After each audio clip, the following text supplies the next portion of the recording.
गांव की सुबह का समय था। खेतों में हरियाली थी। मस्जिद से अजान की प्यारी आवाज आ रही थी।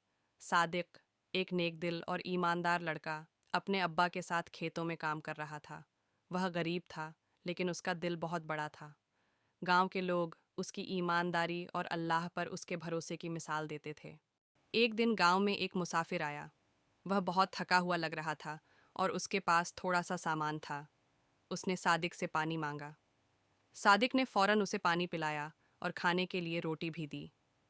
मुसाफिर बहुत खुश हुआ और उसने कहा, बेटा, मैं एक लंबी यात्रा पर हूँ और मेरे पास थोड़ा सा सोना है। मैं इसे कुछ दिनों के लिए तुम्हारे पास अमानत रखना चाहता हूँ। क्या तुम मेरी मदद करोगे? सादिक ने बिना कोई सवाल किए मुसाफिर की अमानत रख ली। कुछ दिन बीत गए, लेकिन मुसाफिर वापस नहीं आया। गांव के कुछ लोग सादिक के पास आए और बोले, इतना सोना तुम्हारे पास है, तुम इसे अपने लिए रख सकते हो। कौन जाने वो मुसाफिर अब लौटेगा भी या नहीं। लेकिन सादिक ने जवाब दिया, नहीं, यह मेरी अमानत नहीं है।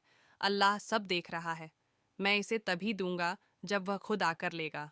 कई महीनों बाद वही मुसाफिर गांव लौटा। वह बीमार और कमजोर था।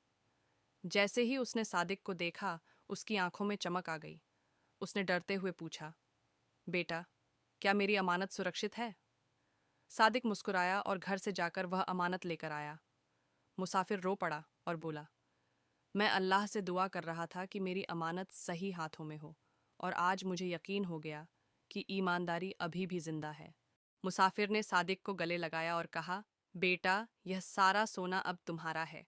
यह ईमानदारी का इनाम है। लेकिन सादिक ने विनम्रता से कहा, मुझे सोने की जरूरत नहीं, बस आपकी दुआ चाहिए।